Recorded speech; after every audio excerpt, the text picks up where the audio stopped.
All right. You ready? We'll see. Welcome back. All right, thank you. Glad to have you Thank back. Good to be back. I missed you guys. I was at the Vineyard Church in Elgin last week.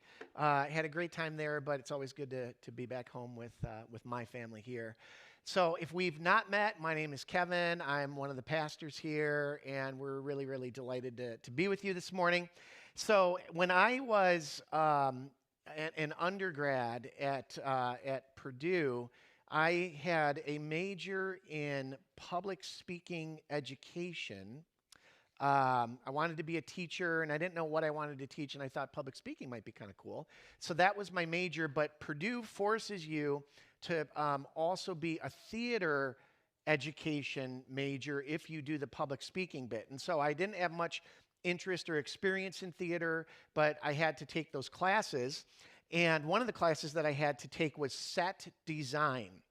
Now, it is well documented that I do not have a handy bone in my body. I have never wielded a saw or a hammer in my life, but I had to help design sets. And one particular assignment that I had was to cut this kind of beautiful large piece out of this massive piece of plywood. And so the teacher had it was I don't know, 8 feet by 6 feet or something. And so I was supposed to cut this piece out, and it was supposed to be really, really pretty and things like that. And so I wanted to do a really good job. And so the teacher assigned it to me, and I went to this workshop and started working. And every other day I would come to class and I would work on my piece of, cutting this thing out.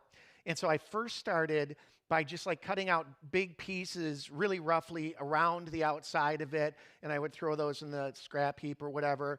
And then I would get closer and closer to the actual outline, and I got a different saw. And I think I did a really, really good job of cutting this piece out. And about a week before, we were designing the set for the school play at the time. And about a week before opening night, the teacher came to check on my work. And he said, where's the doorway? And I said, doorway? And he said, yeah, where's the doorway? I said, well, I have this piece, this centerpiece. And he goes, what's that? And I said, this is what you wanted. He said, I didn't want the inside. I wanted the outside. And I was like, oh. And he said, well, where is it? And I said, it's not here, man.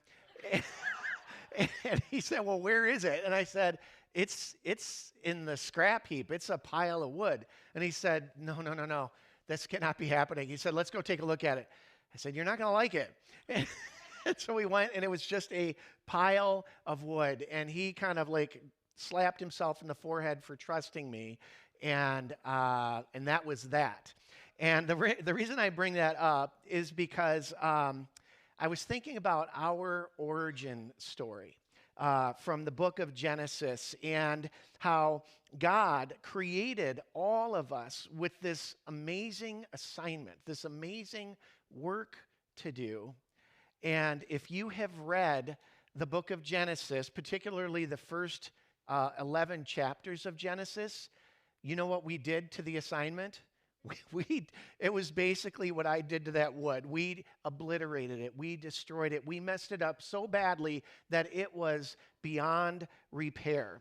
And I think that Genesis chapters basically 3 through 11 sort of beg the question, can God's purposes survive humanity's ineptitude and even our rebellion?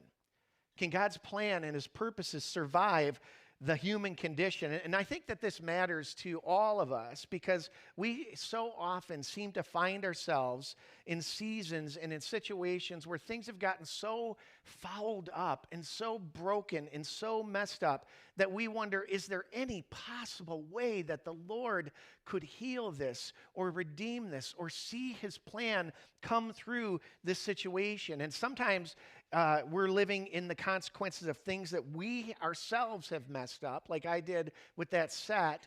And sometimes we're living in the absolute disaster of living life on a broken planet, in a broken world.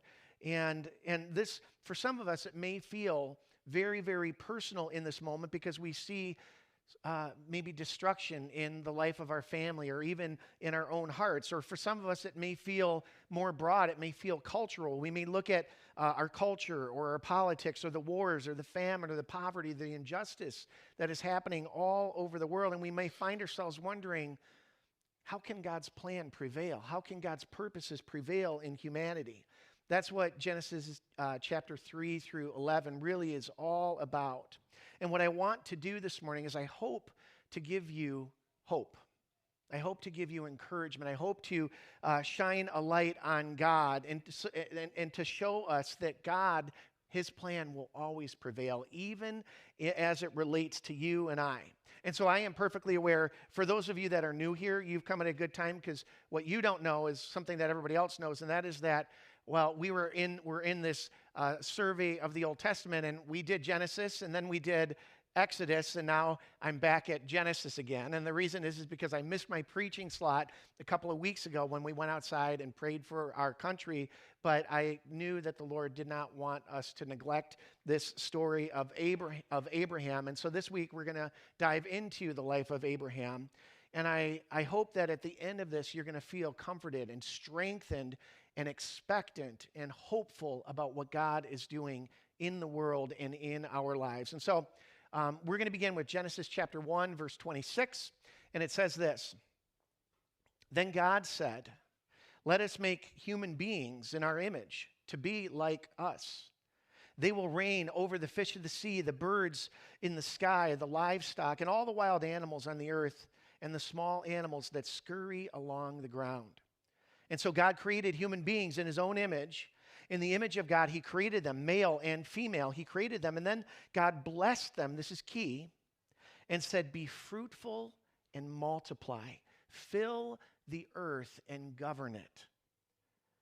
This is our assignment. This was our original assignment. Remember, God created the heavens and the earth and the animals and the skies and all of those things. And He said it was all good. And then He created the crown of His creation, which is you and I. And He said we are very good because we were made in His image. And then He gave us an assignment. And the assignment was what he's a vineyard pastor named Bill Jackson wrote a book called The Eden Project. And our assignment is the Eden Project. And the Eden Project was God's purpose that we would, in partnership with Him, that we would expand Eden, that we would expand paradise, that we would expand God's kingdom and multiply it all over the earth. That was our God-given assignment from the very, very beginning. And for a brief period, we did that. This is what we were all made for, to expand Eden, the Eden Project.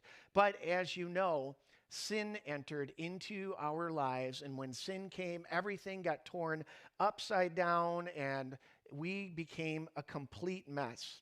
And so Genesis 3 through 11 is truly the story of absolutely epic human failure. It couldn't get any worse. And it wasn't just Adam and Eve's failure. It was their kids. It was their descendants, right? Adam and Eve turned from the Lord. Then Cain murdered his brother and rebelled against God. And then the whole world became so corrupt that God said, I just have to wipe the evil off the face of the earth. He preserved Noah. But you know what happened after the floodwaters receded? Noah and his family fell. Noah and his family began to rebel against God. They were living for themselves. And then all of our sin and all of our brokenness and all of our sort of rebellion and independence sort of culminated in this town called Babel. Have you heard of Babel? And in that, we see sort of the broken condition of humanity and how kind of catastrophic and total it was. And so in Genesis chapter 11, the author writes this. These are people in Babel, and he says, they said to each other, "Come, let's make bricks and bake them thoroughly."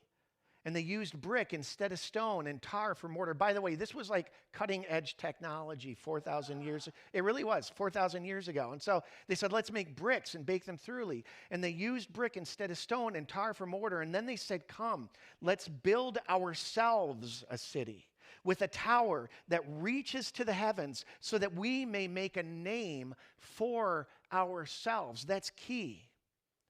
Otherwise, we will be scattered over the face of the whole earth. All these folks banded together. They spoke one language, and they wanted to make a name, not for God, but a name for themselves. And they wanted to have security for themselves, not coming from God, but a security that they could build.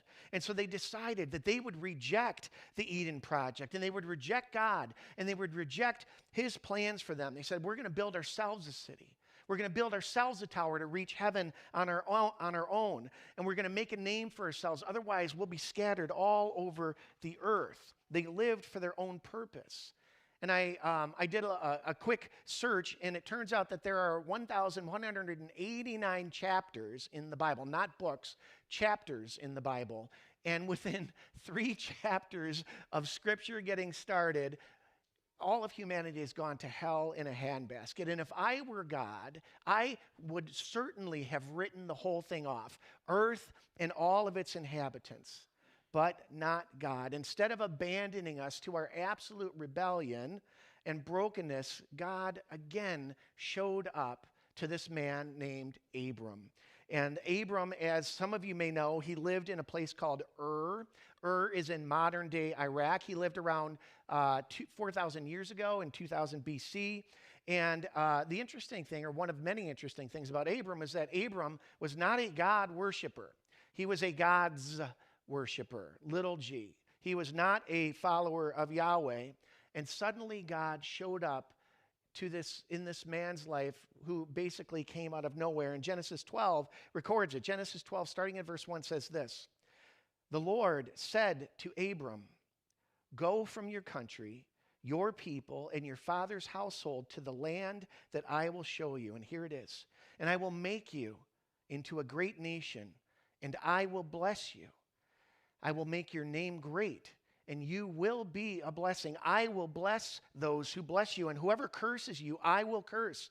And all the peoples on earth will be blessed through you. And do you guys know why this is amazing? It's amazing because the Eden Project is back on again. This is the Eden Project restated. And after all of our failures and all of our rebellion, God hadn't given up on us, nor had he given up on his plan. But the question that I find myself wondering sometimes is, well, will history, our sordid history, repeat itself through Abram? Well, listen to how God says that he will see the Eden Project all the way through. Look at how he is interacting with Abram. How many times do we hear this little phrase, I will? This is God speaking to Abram, and he says this.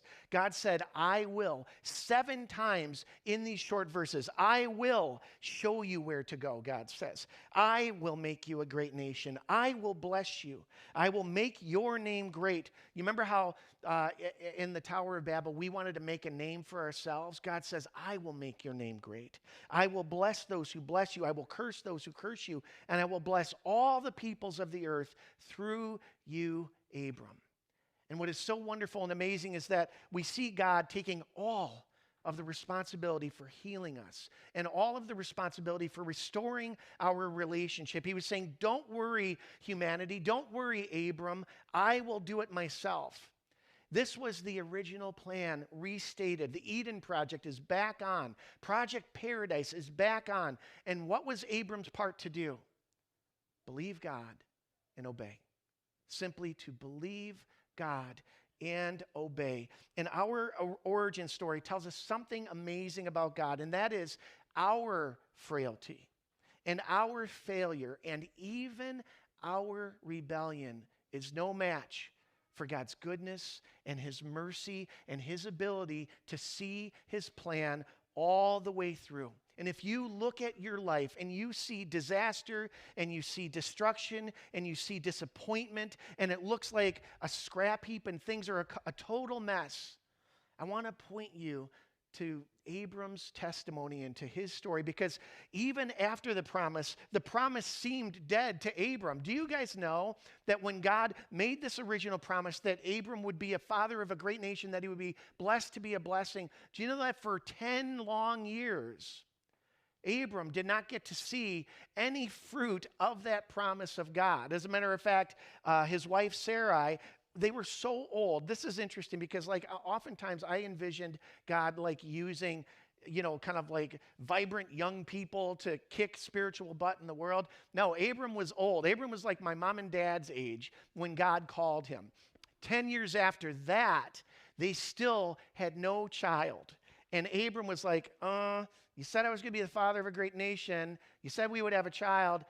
Ain't got nothing, God, right? So he was kind of wondering, where is God in all of this? And so he reminded God of this. And the question that we kind of find ourselves wondering is it possible that we would miss God or that we can mess up God's plan for our lives?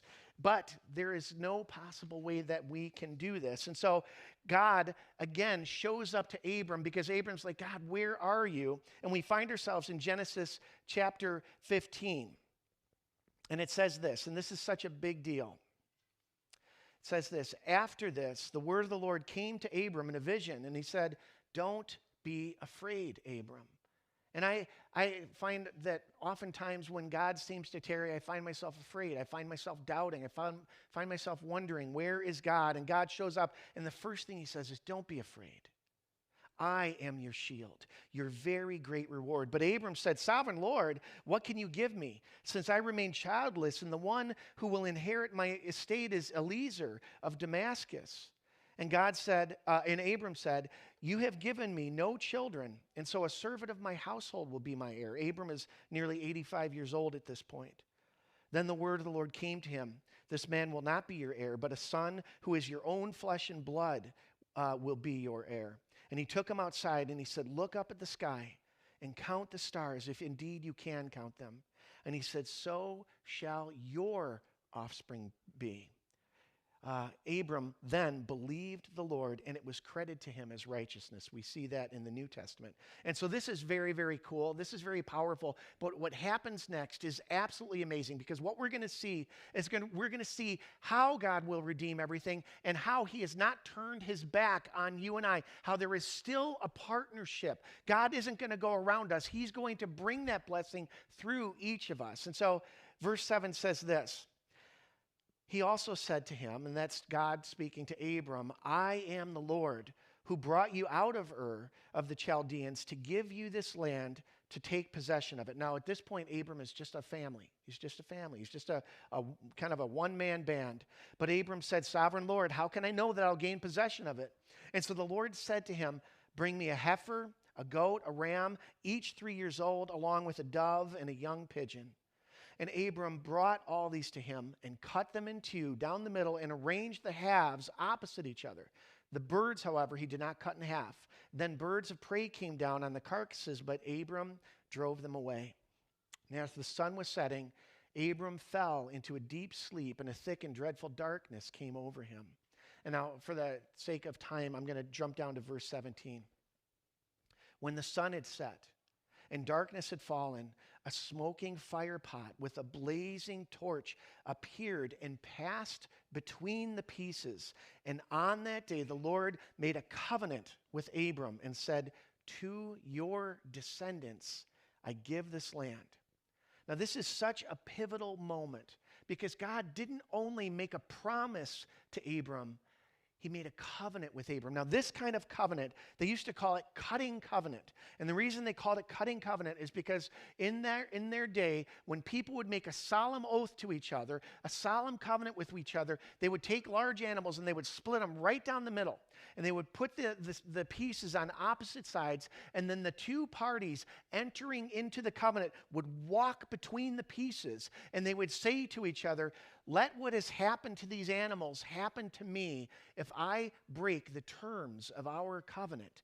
And of course, a covenant is this solemn oath. It's this binding agreement. And it's not just a contract, it's a binding relationship between two parties. And this was Abram and God coming into a covenant relationship, and God saying, Abram, I am committing my life to you and to all of humanity.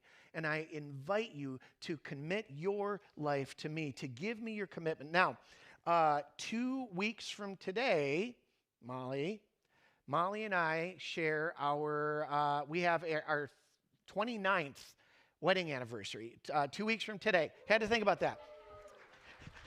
Oh, by the way, I just have to tell you, this is so bad, but I have to tell this story. I was in a gathering of pastors one day downstairs. We had like 30 pastors, and there was a guy that was sharing some stuff with us, another pastor, and he was trying to like stir up his kind of prophetic ear. He was trying to listen for the Lord, and as he was sharing, he kind of paused and he said, I just, for some reason, this date, March 14th, came into my head, and he just offered it to the group. He said, hey, does March 14 mean anything to anybody in here? And there was like dead silence in the whole room. And then in the way back, there's this young youth pastor, and he kind of slipped up his hand, and he goes, that might be my wife's birthday.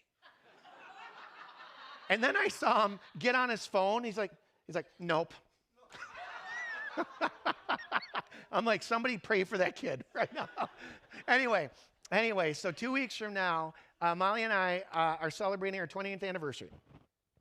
And that means that 29 years ago, Molly and I entered into covenant with each other. And as a part of that covenant, there were vows that we exchanged, vows that we made to each other. There were witnesses there. There was an agreement there. There was even some physical elements that reminded us of this commitment that we were making to one. I received a ball and chain. No, that's not.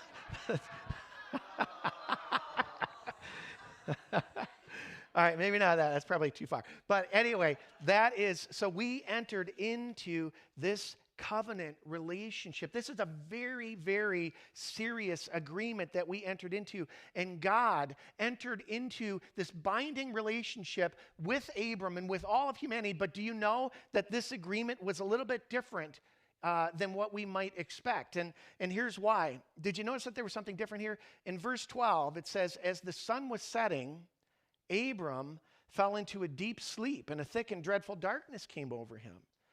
And verse 17 says, and when the sun had set and the darkness had fallen, a smoking firepot with a blazing torch appeared and passed between the pieces. And on that day, the Lord made a covenant with Abram and said, to your descendants, I give this land.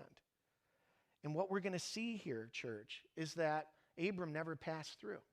It was the presence of God alone that passed through those elements of this covenant. And here's the amazing thing, is that for all time, God said, I will carry the weight of the covenant. The weight of the covenant is not on your shoulders, Abram, because you wouldn't be able to hold up your end. And God is saying the same thing to you and I. I will see the covenant all the way through. I will see my purposes all the way through, and we will be in covenant relationship with one another. And I bind myself to you in that.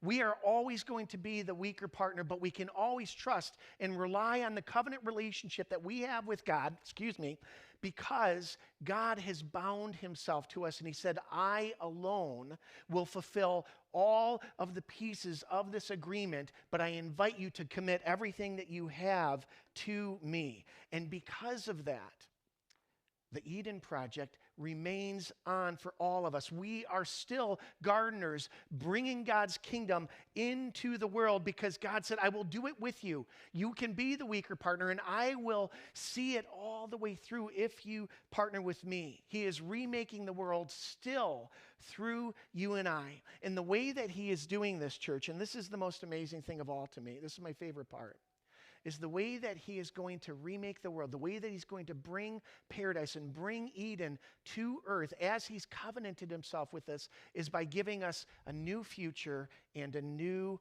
name, each one of us. And so Genesis chapter 17 is powerful, because it says this: when Abram was now 99 years old, the Lord appeared to him and he said, I am El Shaddai, God Almighty. Serve me faithfully and live a blameless life.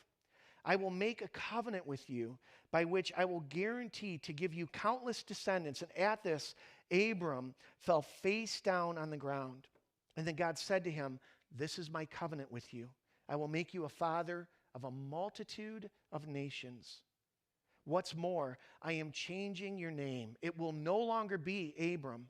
Instead, you will be called Abraham, for you will be the father of many nations. And I will make you extremely fruitful. Your descendants will become many nations, and kings will be among them. So Abram's name meant exalted father.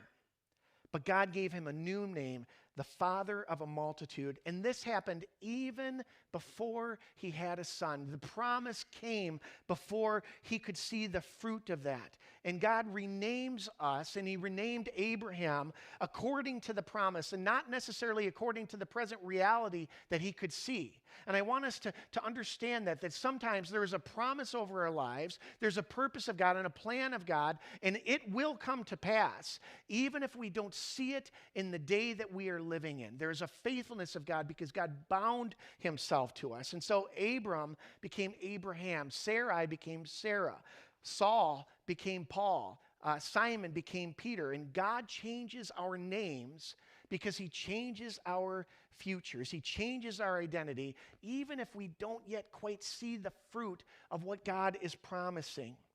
And so I believe, church, that one of the greatest battles, I really, really do believe this, one of the greatest battles that we will ever face, that will ever take place, is the battle for your identity.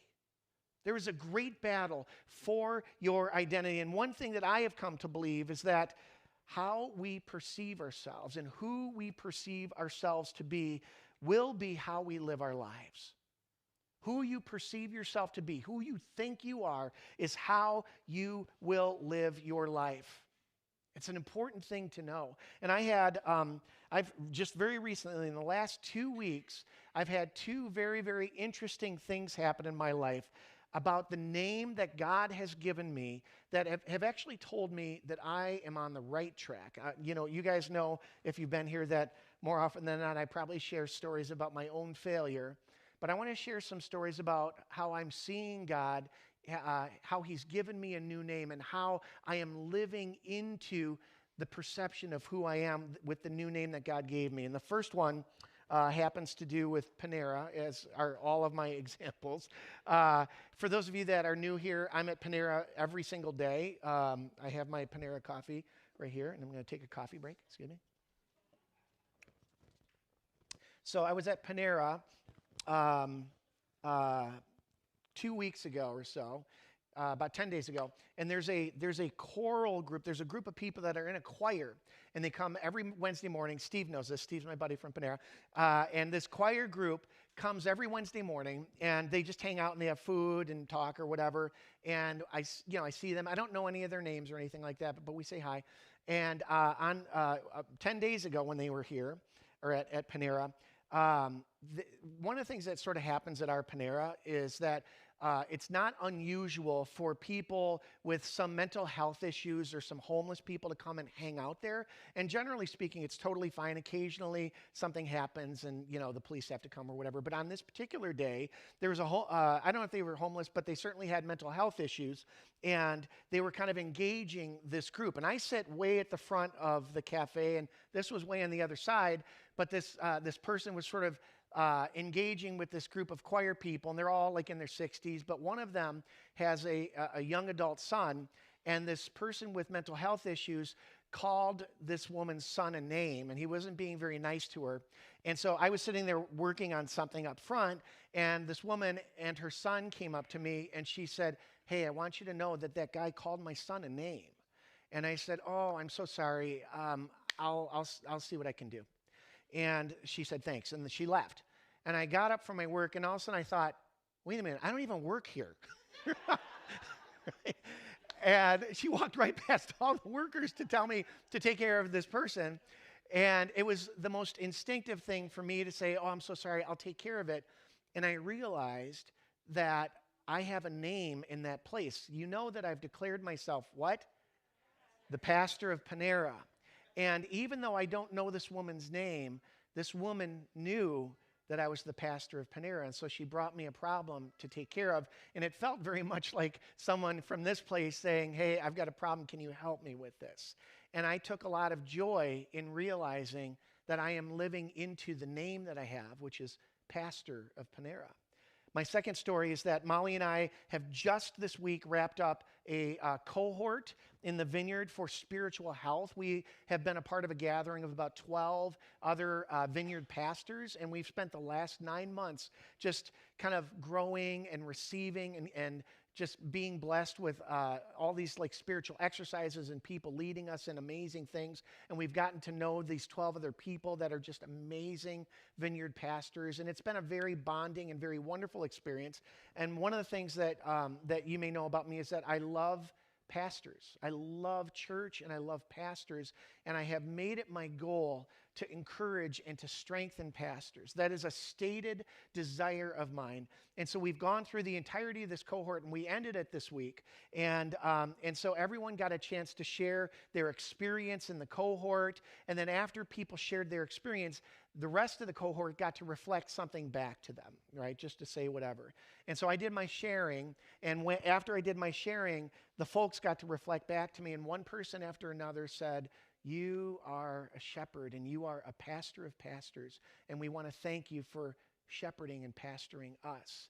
And I walked away from that being so overjoyed because I know that God has spoken pastor over my life. It is who I am. It is my new name. I have been Kevin for the longest time, but I am more recently pastor. And I want to ask you, what is the new name that God has given you? Because God has spoken a new name over each of your lives.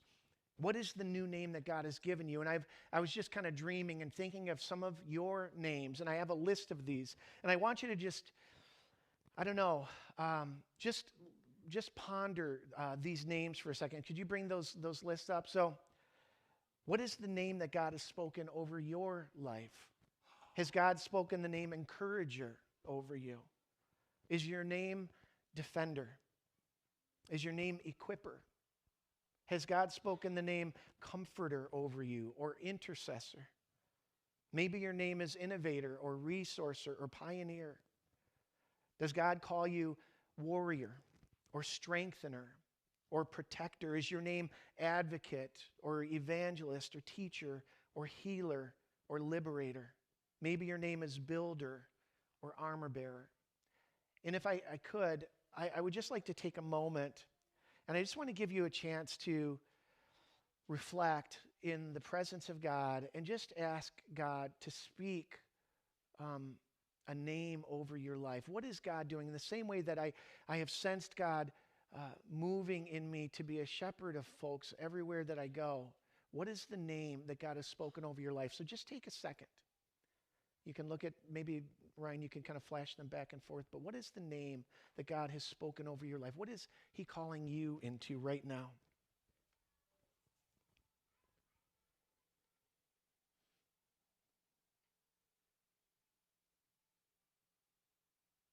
He's given you a new name, a new identity, a new future.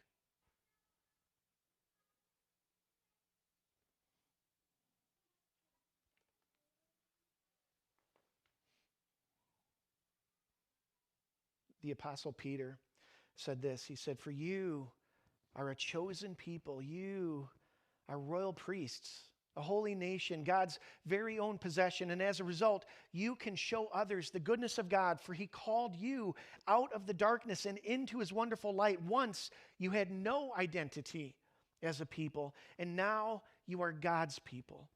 Now, once you received no mercy, and now you have received God's mercy." You see, as God's people, you have received a brand new identity, and you have a new name, and you have a new mission. Once you may have thought that you were nobody in the world, but you are a bringer of God's kingdom. You are on the Eden Project. And of course, Abram probably thought, "Who am I?" But God showed up in his life, and He said, "I'm going to call you to be blessed, to be a blessing. I'm going to use you to restore Eden on earth. I'm going to use your life to heal the world. You will be blessed to be a blessing." And I want to say to every one of us here, each one of you, you've been given a new name, and you are a restorer of paradise in the world. You are a bringer of God's kingdom. You are on the Eden Project still, with the presence of God alive and at work in you. He has bound Himself to you. So what is the name that God has given you? Where and how are you bringing Eden back to this broken world? Where and how are you bringing God's kingdom back to the world? I want to challenge you to know the name that God has spoken over your life and to live into it. You will be blessed to be a blessing. We here at Thrive, we are on the Eden Project. As a matter of fact, the reason why Thrive is called Thrive Vineyard Church is because we have been called as a church to cause our community and the surrounding communities to thrive in God's kingdom, to thrive in Christ, to flourish in Him. This is who we are. And so I hope and pray that as we kind of go from here and we live our quote-unquote regular lives, I pray that there will never be a regular day in your life again, that you will be a person that will always be on the Eden Project, that you will know the name that God has spoken over your life, and that you will live continually into it, that you'll see the fruitfulness of it, that you'll see the expansion of God's kingdom because He has bound Himself to you. He said, I will partner with you forever, and we will get it done. And so if you have a hard day or a hard week or a hard month or even a hard year, I want you to know that in your life, the Eden Project is still on. God is not through with you. He is just beginning. There are so many great things that God will do. Amen? Oh, by the way, the set that I completely destroyed, disaster averted. The teacher partnered with me. We got it done together, no problem at all. All right, why don't we stand up?